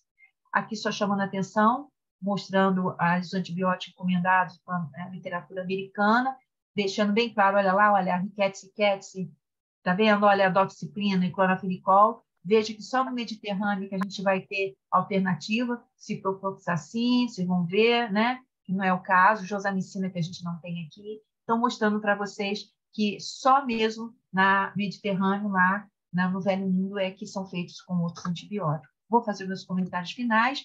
Isso aqui que eu vou até passar para vocês, porque a Cristina Giordano me pediu para fazer um algoritmo, né? Uma coisa assim simples, em que como que a gente se comporta bem rapidamente, em que a gente vai ver a fase pré, o que é a suspeita, né? Caso suspeito é aquele indivíduo que apresenta febre de início súbito, é aguda, uma doença aguda, com cefaleia, mialgia, e que tem relato de uma história de picada de carrapato, ou contato com animais domésticos, ou, eu falo nem ou silvestre, ou ter frequentado uma área onde a gente sabe que tem febre maculosa nos últimos 15 dias. Mas eu vou colocar uma coisa para vocês, que também é uma possibilidade, que eu falo que eu vivenciei isso. Eu vim de uma área endêmica, porque eu estava fazendo meu trabalho de campo, e simplesmente eu trouxe um carrapato. Meu marido estava em Brasília, e lá ele estava com carrapato, porque eu passei o carrapato para ele. Então, se fosse perguntar para ele, ele não teria nada disso. Então, a gente tem que lembrar que a gente pode ser também um propagador de carrapato infectado, tá? De qualquer forma, é isso aqui que a gente tem que considerar. O indivíduo que apresente, ou então o indivíduo que apresente febre de início súbito, cefaleia e mialgia, com esse exantema macropapular entre o segundo e quinto dia de evolução e com manifestação hemorrágica. Então, isso é o caso suspeito. Então, quando a gente avalia esses antecedentes epidemiológicos junto com o quadro clínico, né, com a área endêmica que foi, a turismo, a gente vai chegar a uma conclusão. É de baixo risco? Lembrar que, muito embora seja de baixo risco, é importante a gente observar por 24 horas. Lembra que eu falei para vocês que 80% de uma casuística americana dos óbitos foi porque na primeira vez não tinha exantema? Então, observa por 24 horas se tiver antecedente, de certa forma, presente. Faz um hemograma, uma avaliação, e aí depois investiga outras etiologias. Agora, elevar o risco, gente, presença ou não de exantema. Por que eu botei um não e botei um asterisco? Conta do paciente negro, conta de um tratamento precoce que às vezes as pessoas tomam, porque, infelizmente, é algo que eu chamo a atenção, a gente não pode, de maneira nenhuma, quando estiver fazendo dando uma entrevista, falar o nome. Eu aprendi isso quando eu estava lá fazendo minha faculdade de medicina. Não se deve, porque a automedicação existe e atrapalha, né? Então, na verdade, a gente vai seguir esse fluxo de realizar um hemograma, uma bioquímica, coletar a amostra de imediato, iniciar antibiótico terapia específica, notificação inquestionável, e aí, se o hemograma é normal, o paciente está evoluindo bem, vai fazer o tratamento em nível de ambulatório, faz a coleta de segunda amostra no 14º, 21º dia. Agora, se o paciente piorou do quadro, os exames alterados, tem que ir para o CTI e o tratamento não pode ser mais por oral, em endovenoso. Aqui, de uma forma geral, mas, de qualquer forma, aqui nós temos esse material que é muito mais completo, não é um algoritmo, aqui são com orientações, inclusive, abordando, além do questão do que é caso suspeito, como é o tratamento, com todas as orientações e sinais de gravidade, vocês têm isso disponível, produzido pela própria secretaria, que eu acho que vocês têm mais do que nunca se apoderar e ter isso fixado, porque, gente, febre maculosa é uma realidade nossa, e a letalidade vai continuar existindo se a gente não colocar o diagnóstico de inclusão. Então, eu quero reforçar que a febre maculosa é uma doença que ela mata, o indivíduo morre por falta de diagnóstico precoce, tratamento adequado oportuno, não existe medicamento, não existe antibiótico com resistência, que é o que a gente mais observa em termos de bactérias. Então, a gente tem uma arma preciosíssima. É importante a gente colocar que pensou, coleta amostra, mas esse pensar tem que ter respaldo clínico e epidemiológico. Não é possível a gente imaginar um indivíduo porque foi picado de carrapato iniciar com antibiótico. Está errado. Não é isso. Porque a chance de ter carrapato infectado passando a bactéria para a gente é muito pequena. E eu volto a falar, se todo mundo que é picado por carrapato fosse ter febre maculosa, a gente teria epidemia. A gente não tem epidemia. Eu coletei mais de 43 mil carrapatos. Vocês não vão acreditar. Eu analisei isso, levei muitos meses trabalhando com isso. Menos de 1% estava infectado. Então, a chance de ter carrapato infectado é muito pequena. Então, não tem porquê de iniciar o tratamento pelo simples fato de ser picado por carrapato. O que a gente deve fazer, então? Observar. O indivíduo foi picado por carrapato, qual é o período de incubação? De 2 a 15 dias. Observa. O indivíduo iniciou com febre e tem um fundamento, a gente inicia, coleta a amostra primeiro e inicia o tratamento. E é o que eu deixo um alerta final. Febre maculosa é uma doença semelhante à endocardite aguda, a meningococemia, de alta letalidade na ausência de tratamento específico precoce, e, claro, consequência até o diagnóstico clínico, é diagnóstico clínico, e deve ser tratada empiricamente, no escuro, antes da confirmação diagnóstica laboratorial. O tempo está bem corrido, peço desculpa se me alonguei muito, mas era isso que eu tinha para apresentar para vocês, e eu estou aqui à disposição, porque é um assunto que a gente poderia aqui falar durante muito tempo, e eu espero, sinceramente, que esse movimento que a gente esteja fazendo aqui possa fazer um efeito dominó importantíssimo para a gente reduzir a letalidade aqui no nosso estado do Rio de Janeiro. Cristina, estou à disposição. Elba, muito obrigada pela tua palestra. Foi muito esclarecedora e eu até eu anotei 2 perguntas até para fazer para você, até por conta dos questionamentos que nós temos recebido dos colegas que entram em contato lá com as zoonoses, né? A primeira é se as manchas provocadas na febre maculosa, né? Se elas coçam. Muitas pessoas ligam para a gente, dizem que o paciente suspeito foi picado por carrapato e está com muita coceira, enfim, logo próximo ao contato com o carrapato. O exantema, ele coça? Não. Olha só, se a gente for ver como que eu contei como que ocorre o exantema. É um processo de vasculite, uma inflamação de vaso. Inflamação de vaso não vai causar coceira. O que vai causar coceira é a picada do carrapato. Porque aquela imagem que eu mostrei para vocês, daquele indivíduo todo, ele não parava de se coçar. Porque realmente, agora, existem pessoas que não têm coceira. A picada do carrapato passa a ser totalmente desapercebida. Mas uma boa percentagem é que nem piolho, vai começar a se coçar. Tem pessoas que só de falar de carrapato já começam a se coçar, porque é até meio psicológico, né? Mas a febre maculosa do exantema não tem coceira, isso tem que ficar muito claro. Tá, mais umazinha, enquanto não tem perguntas ali no chat. No algoritmo que você mostrou para a gente, eu agradeço você ter elaborado esse algoritmo para a gente, você coloca ali o paciente de baixo risco, né? Que deve retornar em 24 horas para acompanhamento. Nesse período de 24 horas, antes do retorno dele, ele deve ser prescrito o medicamento? Entendendo Não. que não. Tá, ok. Tá. Tá. Olha, é muito importante porque o que é a preocupação quando aquele algoritmo, inclusive, até assim, para deixar para todos, que eu acho que é muito importante que todos vocês, olhem aquilo ali que foi preparado hoje para poder realmente a gente fazer esse exercício, que foi uma demanda da Cristina para mim.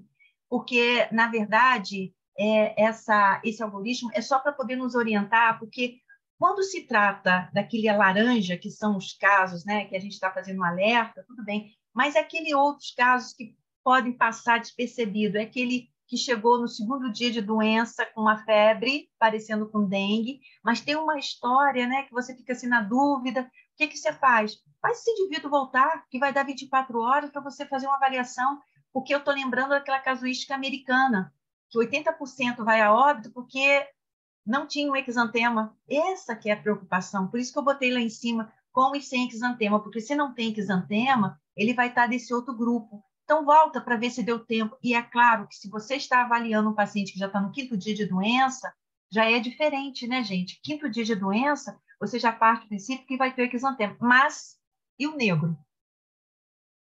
E o paciente negro? Que eu quero chamar a atenção, o paciente negro. Porque a letalidade é maior, gente. Vamos ficar atentos. Porque se a gente não examina, a gente não vai ver o exantema, entendeu? E quando for ver, já evoluiu muito e passa a ser irreversível. Então, isso é muito importante, tá? Obrigada. Tá, Elba, a Eli está com a mãozinha levantada, mas tem 2 perguntas aqui no chat. Aí eu vou fazer, tá, Eli? Só um instantinho. Oi, O era sobre Renato. as perguntas mesmo. Era só para avisar. Tá, obrigada, Elis. O Renato, da UPA Campo Grande, ele está perguntando se a febre maculosa pode ser confundida com outra doença. É isso, Renato? Ou é ainda sobre a questão somente do exantema?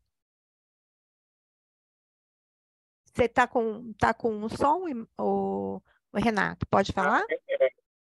É isso mesmo.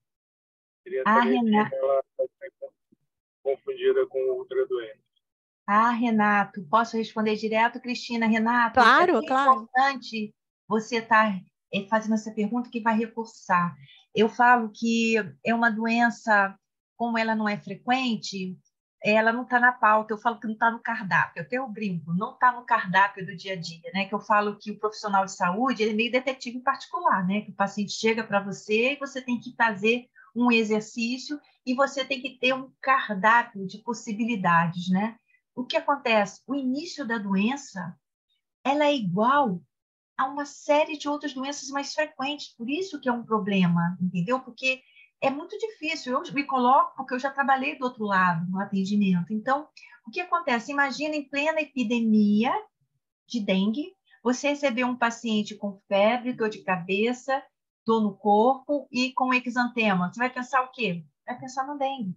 E se você está numa emergência, não dá tempo nem de você perguntar. Por isso que eu até comento, é muito importante conversar com o paciente. Quando, como e onde. São perguntas básicas. Porque se um paciente dá uma informação que veio de uma área endêmica, você tem que pensar na possibilidade de febre maculosa. Tem que pensar. Se esse paciente não apresenta exantema, você pede para ele retornar. Agora, se ele tem um exantema e tem uma epidemiologia muito forte, dados, tá? Você vai fazer o diagnóstico inicial. Olha, já peguei paciente que foi histoplasmose, paciente com meningococcemia, com meningite, com endocardite, paciente com uma infecção por estafilococcus, até doenças que não são infecciosas. O lúpus eritematoso sistêmico, indivíduos que tomam medicação e têm farmacodermia, alergia à medicação.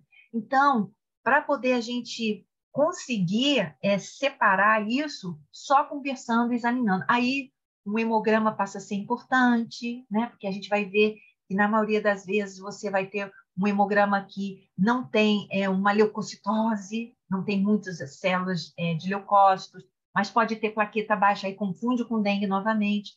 E uma coisa é certa, se vocês tiverem uma certeza de que estou diante de um caso muito provável de ser febre maculosa, esse muito é suficiente para coletar a amostra de sangue e iniciar o tratamento. E se for dengue, que o resultado sai, suspende a medicação.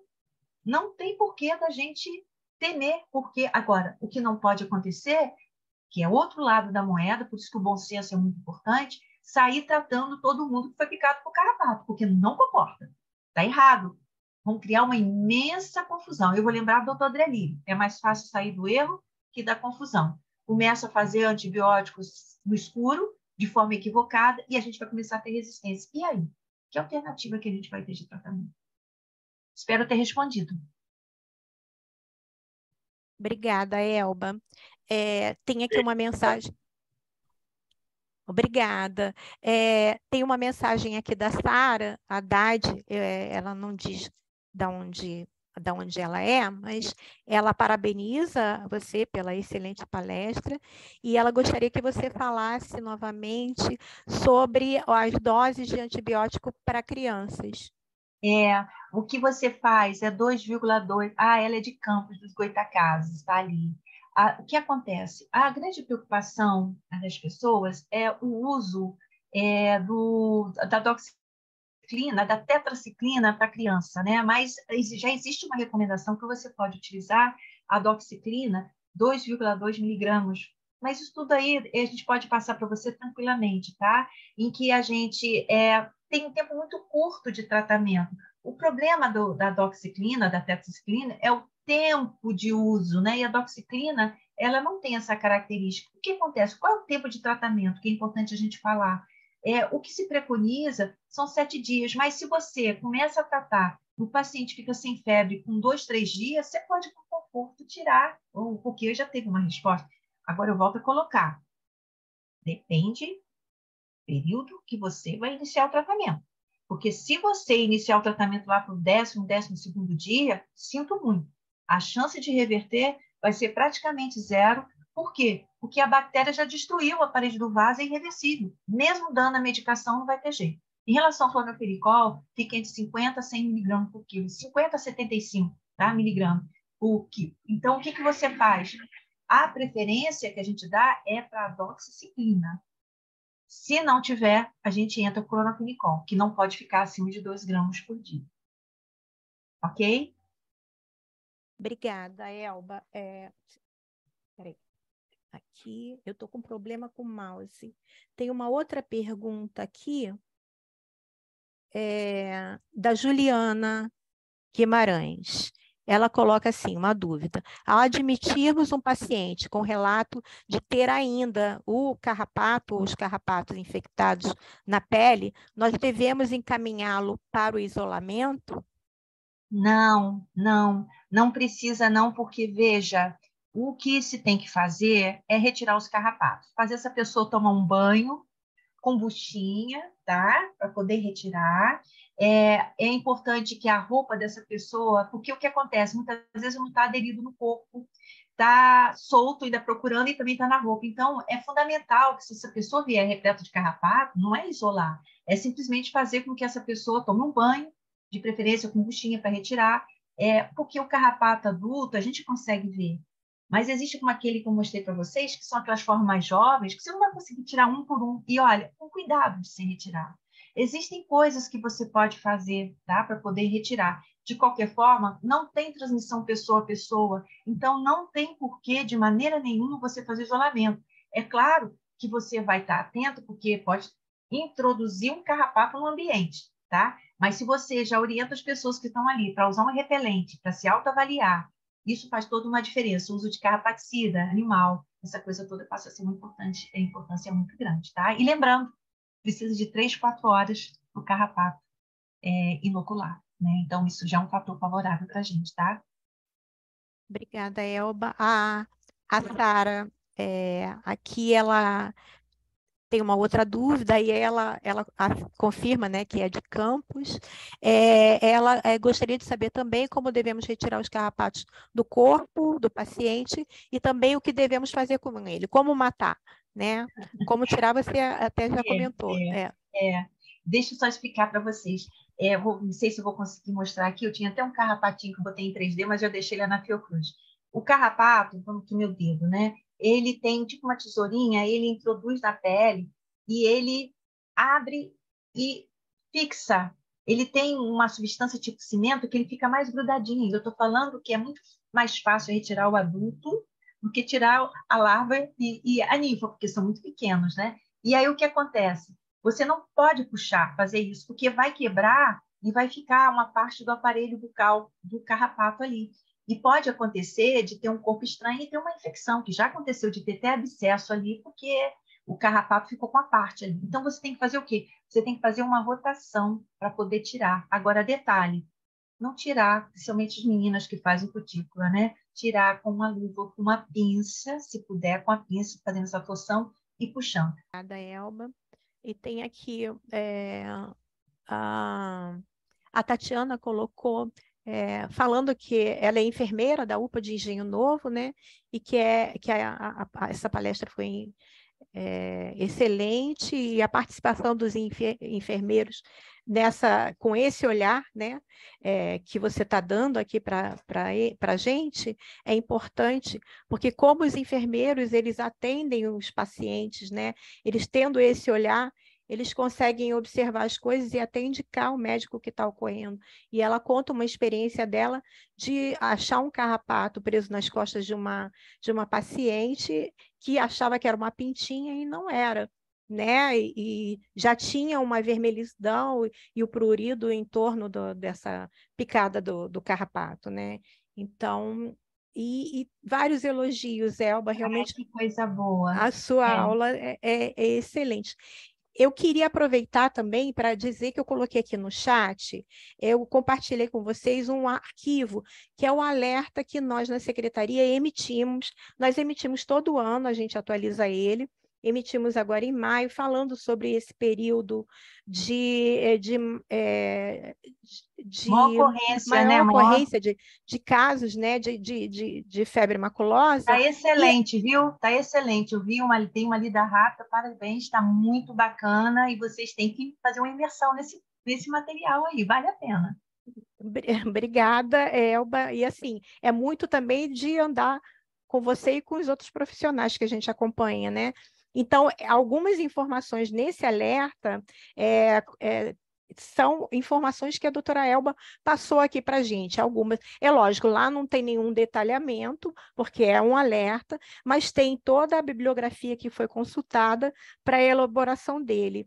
E, Elisa, eu queria aproveitar e perguntar se aquele protocolo que a Elba até mostrou que nós elaboramos, se você já passou para eles aquela versão que vocês editaram, ou se eu posso colocar aquela minha versão que ainda não tinha os logos aqui no chat. O que eu faço?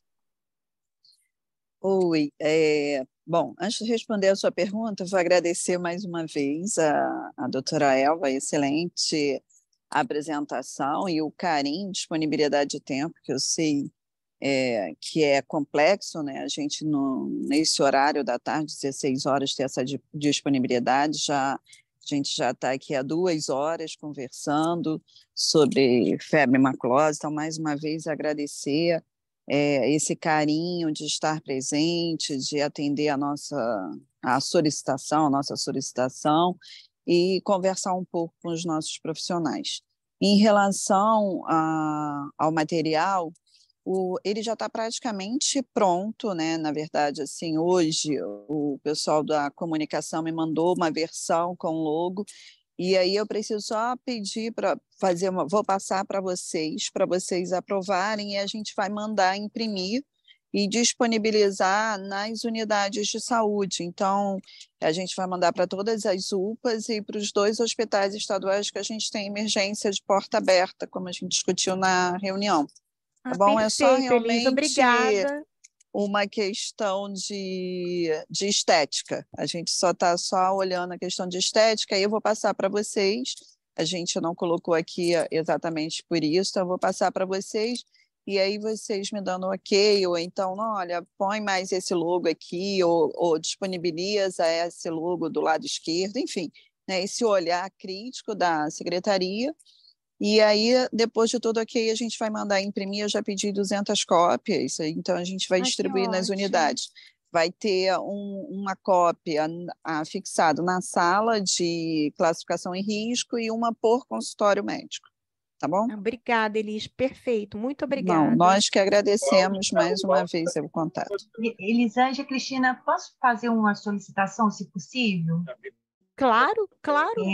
Até de uma vivência muito bacana que eu tive junto com a equipe da Secretaria Municipal de Barra do Piraí, como também de educação. A gente lançou na época, e foi muito bacana, eu não sei se haveria a possibilidade da Secretaria Estadual de Saúde fazer um contato com a Secretaria de Educação. Sabe o que a gente fez?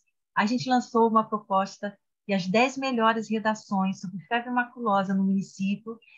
Nós trouxemos esses 10 meninos, foi maravilhoso, para dentro da Fiocruz, passaram um dia com a gente, receberam assim kits, foram treinados, passearam lá no trenzinho, foram ao museu. Os meninos ficaram tão felizes no final da tarde. Eles almoçaram com a gente, fizeram lanche, receberam kit.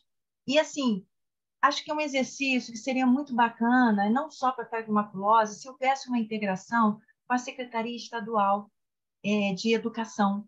Eu estou comentando isso também porque eu não sei se vocês sabem dos jogos que nós lançamos, né? E a gente conseguiu, pela emenda parlamentar, uma verba e a gente vai distribuir pelos museus e algumas escolas públicas do estado do Rio de Janeiro esses jogos. Então, eu acho que se a gente pudesse sair do nosso, sabe, para a gente poder sensibilizar essas crianças, porque às vezes os adultos eles já estão tão assim que eles não estão nem mais acreditando. E a gente abordar a criança, sensibilizar, eu acho que é um caminho maravilhoso.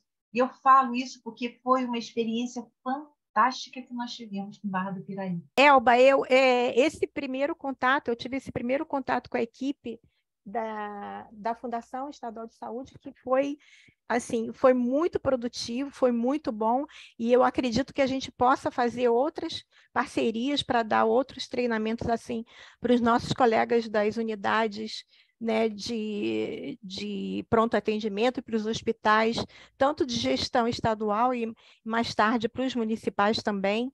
Acredito que a gente vai conseguir estender essas capacitações, não só de febre maculosa, quanto das outras doenças que nós trabalhamos.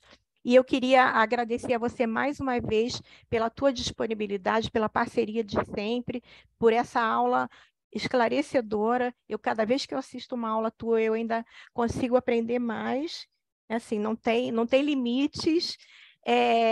E eu gostaria de agradecer muito aos colegas que estão aqui até agora presentes. A gente ainda tem 70 pessoas aqui participando, né? Então, eu gostaria de agradecer muito a todos pela atenção de vocês, pela participação. Se vocês pegarem esse alerta que eu disponibilizei aqui, vocês têm todos os nossos contatos lá na secretaria, na subsecretaria de Vigilância e Atenção Primária. O que vocês necessitarem, qualquer apoio, dúvida, o que quer que seja que a gente puder ajudar, entre em contato, por favor, tá? A gente está à disposição. Elba, mais uma vez, muito obrigada. E outros convites, com certeza, vão surgir, você sabe, né, Elba? Eu não paro de te perturbar.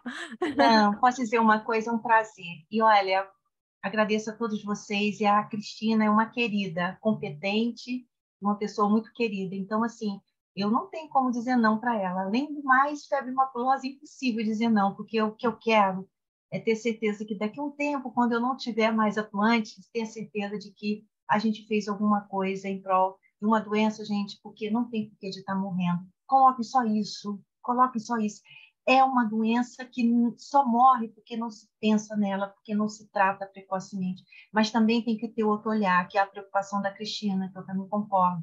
Não é para ficar usando antibióticos de uma forma sem fundamento. Isso senão a gente vai criar muita confusão. E agradecer aqui a vocês e dizer que eu estou sempre à disposição também. Se é para resolver, estou aqui a posto.